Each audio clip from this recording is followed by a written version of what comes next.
Hello and welcome to GM Talks. Today we're gonna have a video in the All Moves Explained series. That is, I explain every move and the ideas behind it, some small lines and so on. It will give you a grasp of how I was thinking, and I played this game yesterday, so it's very fresh in my memory, and we're gonna see how to assess Endgames. This is a skill that if you master it, you will have vastly better results in your own career and games, because it's a very difficult skill to learn. So how to think, what to learn, and how to assess the endgame is what we're gonna look into in this video. So let's get on to it. It was a team match, Hillerod versus Frem, a new team from Fyn, and I am white and I play this c4. I'm still trying to make this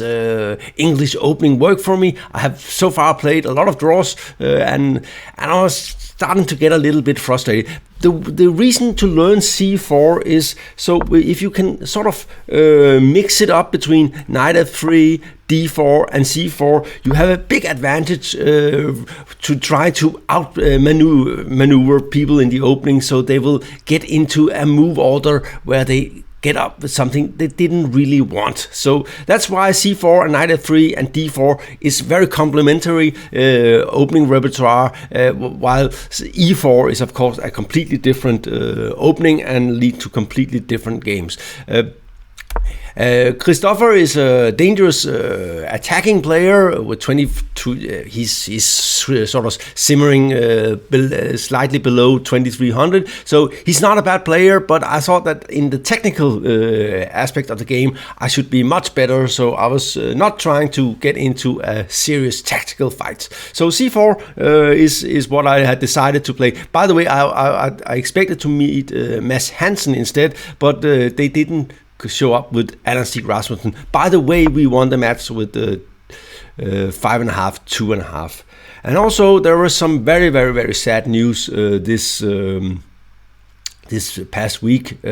Stefan Petersen has died, and he was at the age of 48, and it's very, very sad. He was a very, very nice guy. I don't know anybody who didn't like him. He was intelligent, charming, funny, but his health apparently was not so good, and well, he just didn't wake up. I'm gonna do a video about him later on to remember him, to sort of a remembrance video. Anyway, so c4, e5 is reverse Sicilian, knight c3 is a natural move, of course, blah blah blah.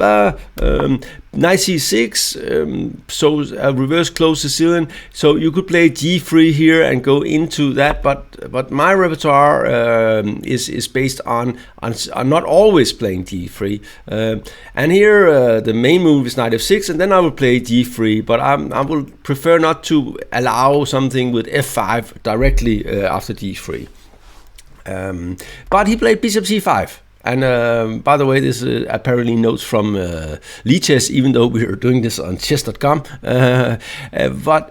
And this is not in my preparation because it's not in the book. So the editors of the book should really be ashamed of themselves. This is simply not mentioned, and it's definitely not the same as if black can put the knight on f6, because now the knight can go to e7 and black might go f5 in one go. So it's a completely different situation. And e3, and he played d6.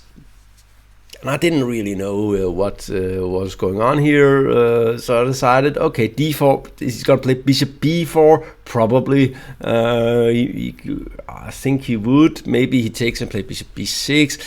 Looks a little bit dodgy, but okay, a3 cannot be a bad move in this position. I'm of course hoping to play b4 and his bishop there. So he retreats he play a6, and I was using a lot of time here, this to give the bishop a hold back. I didn't really want to go into, for instance, if I play d3 and switch to the d3 system, black has the option of going f5 in one go instead, and I didn't really want to allow that. So I decided, okay, I'm going to put my bishop here, and then I'm going to see what he does. And I think the best move here is probably to go bishop a7, just say, okay, I know you're going to hit my bishop anyway at some point with b4 or d4, so why not go back immediately? If you know that he's going to do this, even if he takes or not takes, it's still the same. You could also make an argument for something that the knight should be on this square. Actually, I was really, the reason I was using a lot of time is if for instance, if I go here and he takes and I take, and he go here, and then suddenly well, it seems my center is about to collapse. It's maybe not a big issue, but I was just like, I don't like it. So I was sort of a little bit confused here what was actually going on. And the funny thing is, I played this line with black, so I should not be as confused. But I think this system is not so bad for black, actually. This is, and it's easy to learn. And you just play bishop c5, d6, a6, and bishop a7. So that's could be a good line. Anyway, he didn't go bishop a6, he went knight f6, and then d4 makes a lot of sense, I thought. And I thought he probably should take and go bishop a7, and I'll probably play something like, I think here I would definitely play h3 to avoid the bishop coming here and making this pawn weak. And in this kind of position with bishop e3 next, white should be slightly better, but it's not much. It's definitely not much. But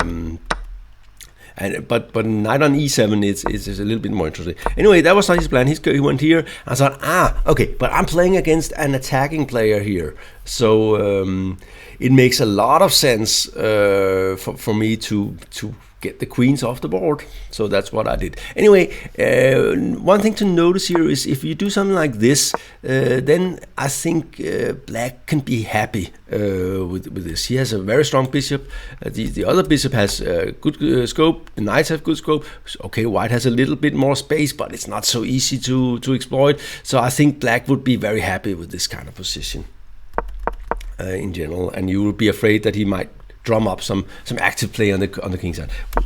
So I take, and here of course taking with the knight is absolutely necessary. If you take with the pawn like this, and we go here, and you get the king here, and then you have this horrible knight here, which has to cover this, but it's also in the way. So you go like b4, and already black is totally busted here. Knight can come to d5 and so on, and this is really unpleasant for black. So this was of course what I hoped for, also because I know that he probably would like to keep pieces on. So.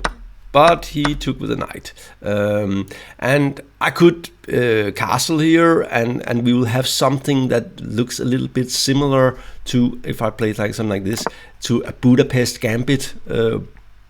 And black has easy piece play. White has a little bit more space, but it's not much. So white control the 4 first ranks, and black controls this, and then we're sort of battling it out on. Maybe we can do like this, yes, in the orange sort of battlefield. But well, I saw the chance to get the queens off the board, so I took it. And of course, I don't have much here, but it could be a little bit of something. This pawn is a little bit weak. This bishop was supposed to help with an attack, but now there will be no attack. So thought bishop e6 looked natural. Bishop b2. My idea was to castle queenside here, for sure. King e7, and here I had a long think about whether or not he's threatening something like knight d4, bishop d4, and stuff like this. So I was starting to hallucinate. By the way, he plays the king here, so he will have sort of the rooks can go wherever they like, so they're connected, which is kind of nice. His plan involves something like c6, rook to d file, and bishop b8, and does be solid, and I need to find a plan to how to make progress. Anyway, I calculated a little bit here, and I realized that he can play this move actually, but probably knight d5 is good here. I thought it would be a good move, knight d5, and I would be worried if I was him. And on knight d4, I think I can just take and play knight d5 as well. And here already it's getting a little bit messed up for him. So I thought this was not so bad. Anyway, and his king had to go to f8. So that was but of course he just played this, and now the natural move is to play a3, avoid. The thing is, when the knight is coming here, if I don't do something, he threatens to take here, even with the rook, because there's this check and here. So there's some tactical stuff.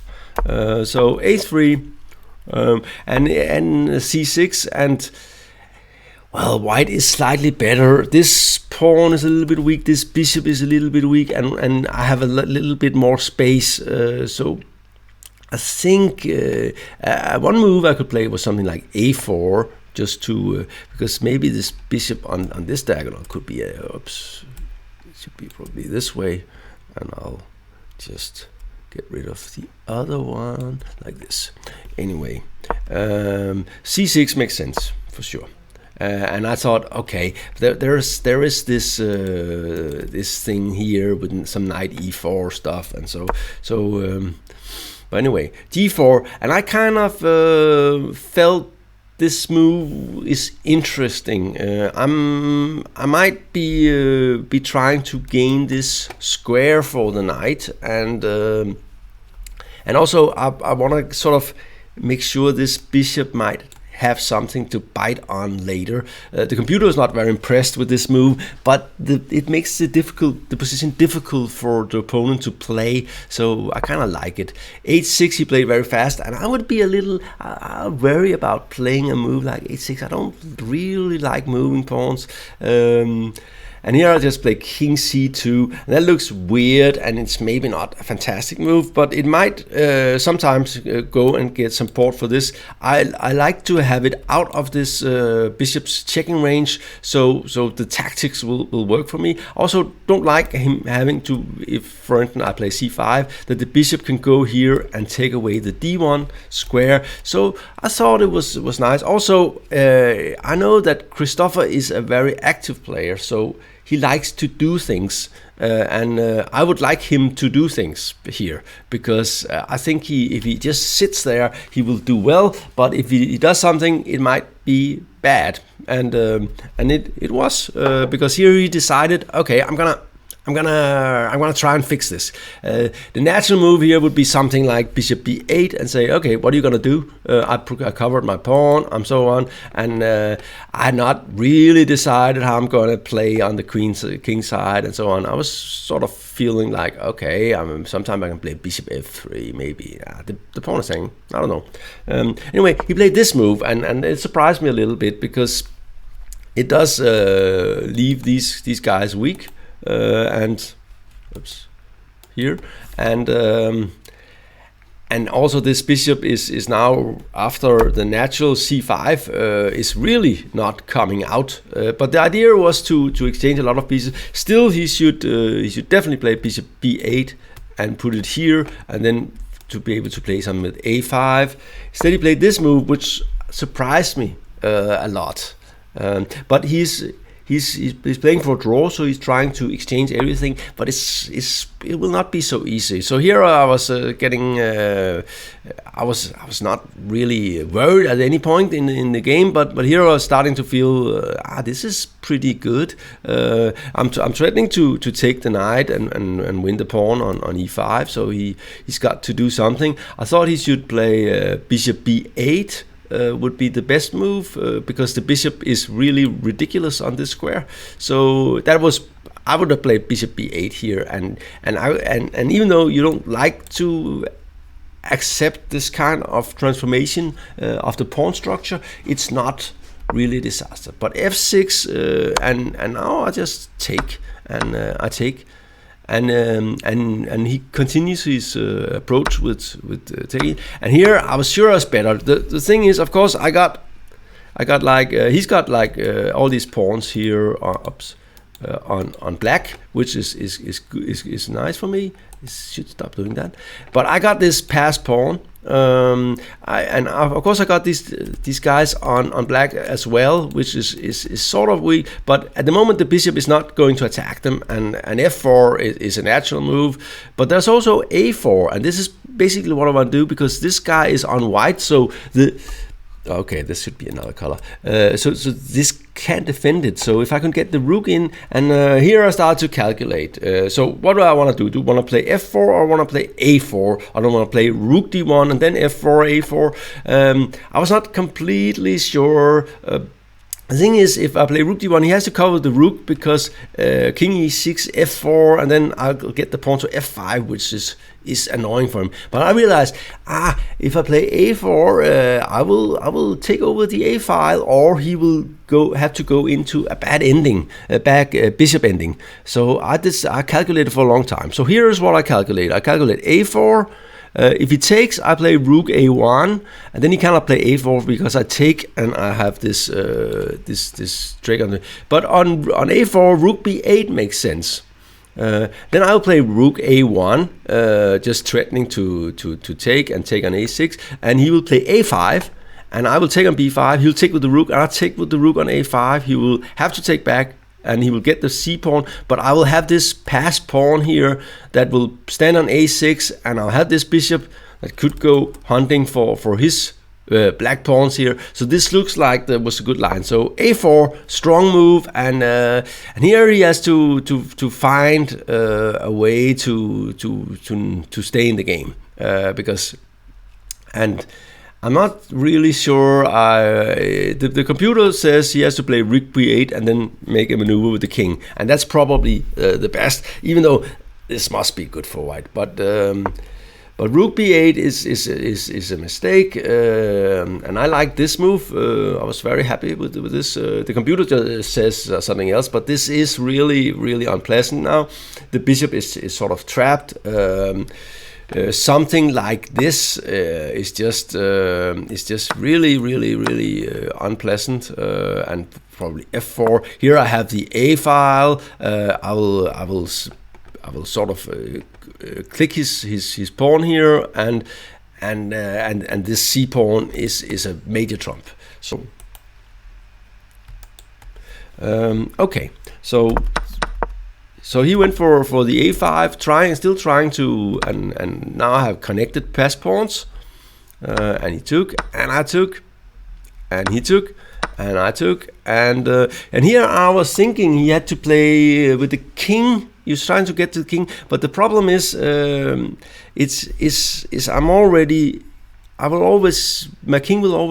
bishop will always go hunting on his pawns on the other side. So the natural thing is to take a7, and this is threatening this move. For instance, after this move, he loses the bishop because of bishop a3, and after, for instance, this move, bishop a3 is also very